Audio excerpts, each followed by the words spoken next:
Assalamualaikum warahmatullahi wabarakatuh. Baik, di sini kami dari kelompok 5 akan menjelaskan terkait materi evaluasi dan keamanan uji praklinik. Next. Untuk nama anggota kelompok seperti pada tampilan.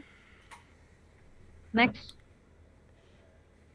Kasus pada materi ini, sebuah perusahaan farmasi sedang mengembangkan obat anti kanker baru. Sebelum melanjutkan ke uji klinik, perusahaan harus melakukan evaluasi keamanan melalui uji praklinik, termasuk uji toksisitas akut dan subklinik pada tikus. Salah satu tikus menunjukkan penurunan berat badan yang signifikan dan kerusakan organ ginjal setelah 14 hari pemberian obat.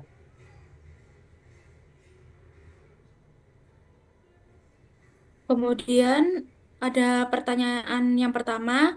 Next. Apa yang harus dilakukan oleh peneliti untuk mengevaluasi lebih lanjut toksisitas obat tersebut?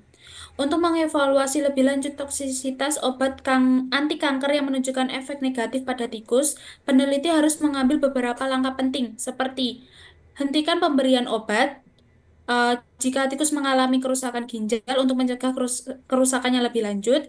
Yang kedua yaitu pemeriksaan klinis dan patologis. Jadi melakukan analisis jaringan ginjal serta darah pada tikus. Yang ketiga yaitu ada tinjauan dosis dan durasi. Jadi mengevaluasi dosis dan durasi pemberian obat untuk menentukan apakah toksisitas disebabkan oleh dosis yang terlalu tinggi atau pemberian yang terlalu lama. Yang keempat, bandingkan dengan kelompok kontrol. Jadi dibandingkan hasil dengan kelompok kontrol dan kelompok lainnya. Next. Baik, untuk pertanyaan kedua. Apa yang dimaksud dengan NOAEL dan bagaimana menentukan dosis awal yang aman untuk uji klinik? NOAEL atau non-observable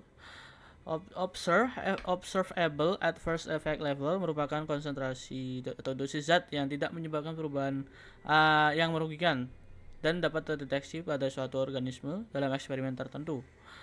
Efek merugikan tersebut dapat berupa perubahan anatomi, biokimia, fungsional, dan lainnya.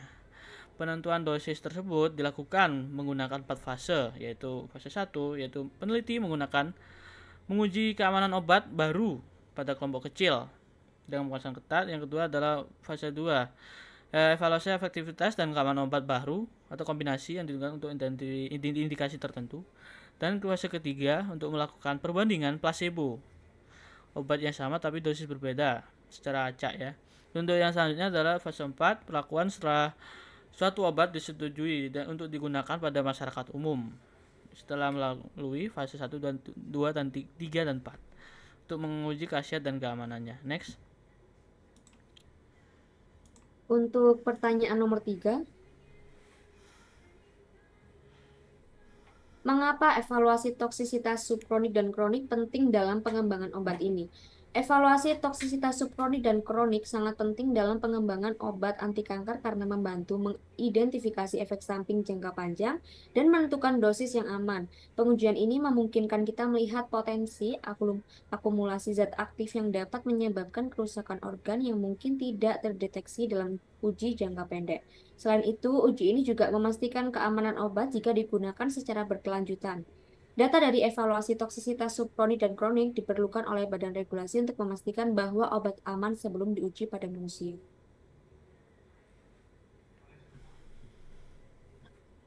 Baik, sekian dari presentasi kelompok 5. Bila ada kurangnya kami mohon maaf. Wabillahi taufiq wal hidayah. Wassalamualaikum warahmatullahi wabarakatuh.